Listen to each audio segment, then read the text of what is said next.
भारत के प्रमुख सामाजिक मुद्दे क्या हैं? तो भारत के प्रमुख सामाजिक मुद्दे हैं सामाजिक, आर्थिक और सांस्कृतिक। विविधता के तौर पर भारत मजबूत है और काफी विविधताएं भारत में मौजूद भी हैं। समाज देखा जाए, आर्थिक समस्याएं भी हमारे देश के अंदर व्याप्त हैं और तो सांस्कृतिक विविधताएं बहुत सारी देखने को मिलती है। कई प्रकार के धर्म जाति को मानने वाले लोग भी भारत में मौजूद हैं। फिर भी आप देखेंगे यहाँ पे, इस जगह पे देखें आप, जातिगत भेदभाव की बात करें तो पुरानी सामाजिक बुराइयां हमारे देश के अंदर व्याप्त है। जातिगत भेदभाव वह सामाजिक समस्या है जिसमें व्यक्ति के साथ उनके जन्म से तय जाति के आधार पर भेदभाव किया जाता है। एक सिंपल सा लॉजिक है। जातिगत भेदभाव का मतलब क्या होता है?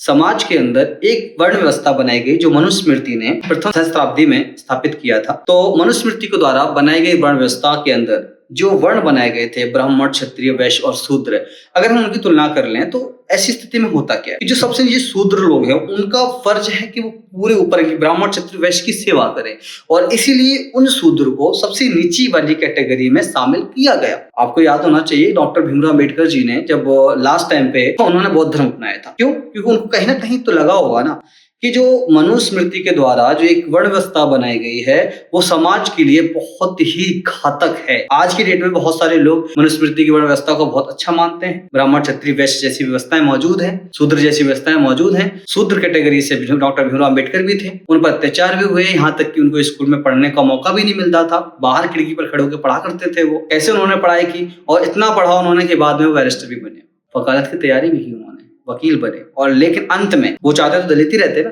लेकिन उन्होंने क्या किया, जो व्यवस्था बनाई गई थी मनु के द्वारा बनाई गई थी, भाई ईश्वर के द्वारा तो नहीं बनाई गई थी ना, इसलिए उन्होंने उसका बहिष्कार किया और उन्होंने कहा कि जितने भी दलित या शूद्र कैटेगरी में जितने लोग आते हैं वो सब क्या करें, बौद्ध धर्म अपनाएं, क्योंकि बौद्ध धर्म में सब लोगों को समानता का अधिकार दिया गया है, ना उसमें नीचा है ना कोई ऊपर है। समझ रहे हैं आप? तो लास्ट अपने अंतिम समय में जो है डॉक्टर भीमराव अम्बेडकर जी क्या करते हैं, बौद्ध धर्म को स्वीकार करते हैं, अपना लेते हैं। ठीक है, वास्तविक उदाहरण की बात करते हैं। सामाजिक भेदभाव क्या है कि अगर कोई व्यक्ति शूद्र परिवार में जन्म लेता है, दलित परिवार में जन्म लेता है, तो उसके साथ किस तरीके का भेदभाव होता है। एक तो जब क्लासरूम में जाएगा, वो गांव के अंदर क्लास में जाएगा तो उनके लिए अलग से चेयर और डेस्क बनाई जाती है, सबसे पीछे खड़ा किया जाता है उनको। आज भी कई जगह पर ऐसा है। फिलहाल में ही कुछ समय पहले ही राजस्थान में ऐसा हुआ कि एक बच्चे ने, जो शूद्र था, उस बच्चे ने क्या किया कि सवर्ण लोगों के घड़े से पानी पिया। तो क्या हुआ, सवर्ण लोगों के बच्चों ने क्या किया, उसको इतना मारा कि उसकी जान चली गई।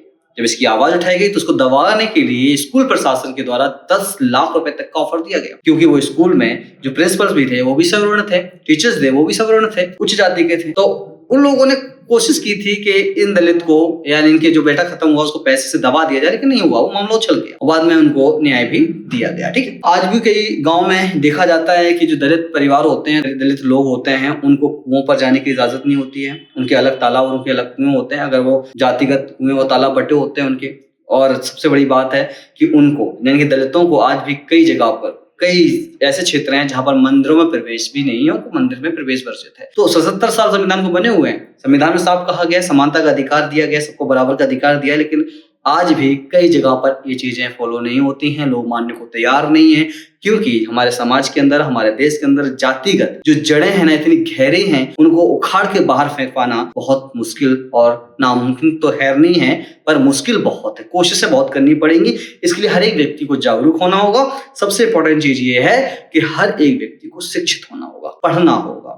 तो पढ़ाई, शिक्षा जो एक ऐसा हथियार है जो इन समस्याओं से आपको दूर कर सकता है। अगर आप शिक्षित होते हैं, आप पढ़ाई कर लेते हैं, तो कहीं ना कहीं इन समस्याओं से आप बहुत दूर हो जाते हैं।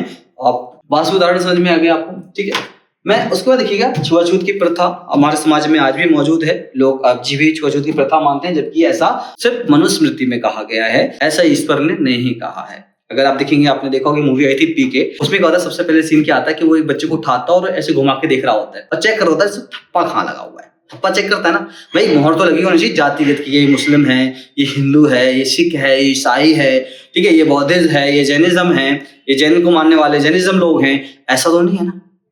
तो थप्पा देख रहा होता है कि हिंदू कौन है, मुसलमान कौन है। तो भाई ईश्वर तो सबको बराबर भेज रहा होता है। यहाँ आकर ही जातिगत भेदभाव देखने को मिलते हैं।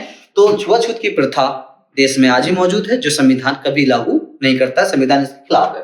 असमान, देखिए असमान अवसर भी हैं लोगों के पास। देखिए जब पढ़ा लिखा नहीं होगा, दलित है तो दलित को स्कूल में जाने नहीं दिया जाता है, स्कूल में नहीं जाएगा, दाखिला नहीं होगा तो पढ़ नहीं पाएगा, पढ़ नहीं पाएगा तो सरकारी अवसर उपलब्ध होते हैं, नौकरी के अवसर उपलब्ध होते हैं, वो नहीं मिल पाते हैं। और ऐसी कंडीशन में वो बेरोजगार रह जाता है और गरीब रह जाता है। तो रोजगार में उसको भेदभाव देखने को मिलता है।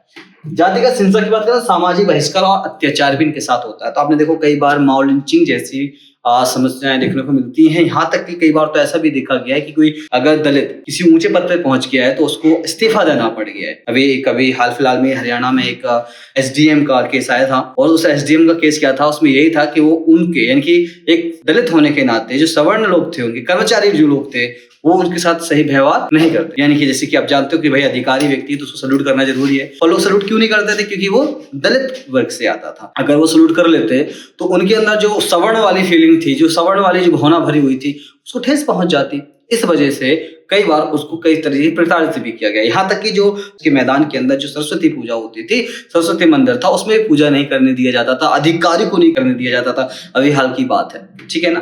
तो इस तरीके की जातिगत हिंसा भी हमें देखने को मिल जाती है संविधान बनने के 77 साल के बाद भी, ठीक है ना।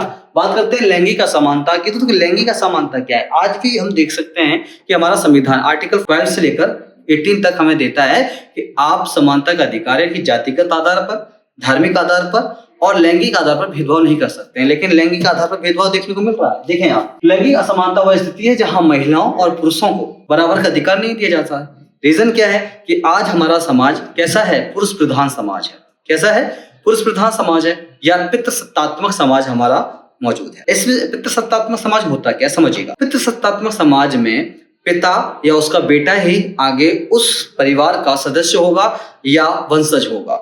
यानी कि स्त्री यानी कि महिला उस समाज का वंशज या कह सकते हैं उत्तराधिकारी नहीं होता है। यानी कि बाप की संपत्ति पर बेटे का अधिकार होता है, ना कि बेटे का। ये लैंगिक असमानता का ही तो है, लेकिन संविधान ने ऐसा नहीं कहा है। संविधान कहता है, हमारा संविधान में क्या है, लैंगिक समानता है मतलब अगर आपके पास एक लड़का एक लड़की है और आपके पास में अगर जमीन है तो लड़का को भी जितनी मिलेगी उतनी लड़की को भी देनी होगी आपको, ये संविधान कहता है। लेकिन ऐसा क्या होता है समाज में? ऐसा नहीं है ना। ऐसा समाज में क्यों नहीं है? क्योंकि पितृसत्तात्मक है। भैया बेटी जिस परिवार में जाएगी उसको तो मिल ही जाएगा, बेटी को पराया धन माना जाता है।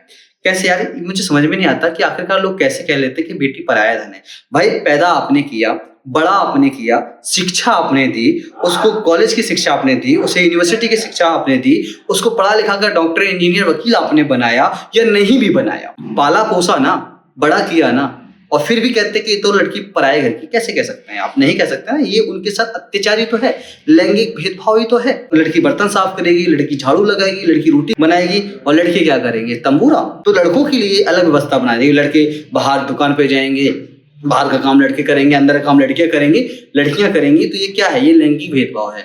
हमें अपने समाज में एक ऐसी विचारधारा सेट करनी होगी जिसमें हम ये कह सकते हैं कि लड़के भी झाड़ू लगाएं, लड़के भी बर्तन साफ करें, लड़की और लड़कियों में भेदभाव खत्म किया जाए। किसी को उनकी काम के आधार पर बांटा नहीं जा सकता है, समझ रहे हैं ना आप। तो अगर जिस दिन हमारे समाज के अंदर इस प्रकार की भावना खत्म हो जाए कि लड़कियां ही खाना बनाएंगी या लड़के ही ऑफिस में काम करेंगे, तब तक लैंगिक असमानता बनी रहेगी। जब अगर लैंगिक असमानता को खत्म करना है, लैंगिक भेदभाव खत्म करना है, तो इस प्रकार की विचारधाराएं हमें खत्म करनी होगी। और ये जो सोच रखते हैं कि लड़कियां पराये घर की होती हैं, उसे इस सोच को हमें अपने जहन से, अपने माइंड से, अपने दिमाग से निकाल फेंकना होगा। तभी लड़कियों को लैंगिक समानता मिल सकती है। देश के अंदर देखो, आप देख सकते हैं देश, हमारा भारत देश में प्रधानमंत्री भी एक लड़की बन चुकी है, राष्ट्रपति भी इस समय मौजूद हैं, राष्ट्रपति भी इस समय महिला हमारे देश के अंदर मौजूद है। तो महिलाएं क्या कुछ नहीं कर सकती? महिलाएं बहुत कुछ कर सकती हैं, पर उनको अवसर मिलना बहुत जरूरी है। आज डेट में कई ग्रामीण क्षेत्रों में स्पेशल लड़कियों को पढ़ाया लिखाया नहीं जाता है। क्यों नहीं पढ़ाया जाता है? क्योंकि उनके पास पैसा उतना नहीं होता है। इस वजह से वो कहते हैं कि भैया हमारे परिवार को आगे बढ़ाने का काम कौन कर रहा है? लड़का करेगा, तो लड़के को पढ़ा लो। लड़की तो दूसरे घर की है, पराये घर की, वहां जाना है तो उनको क्या पढ़ा के लेना देना।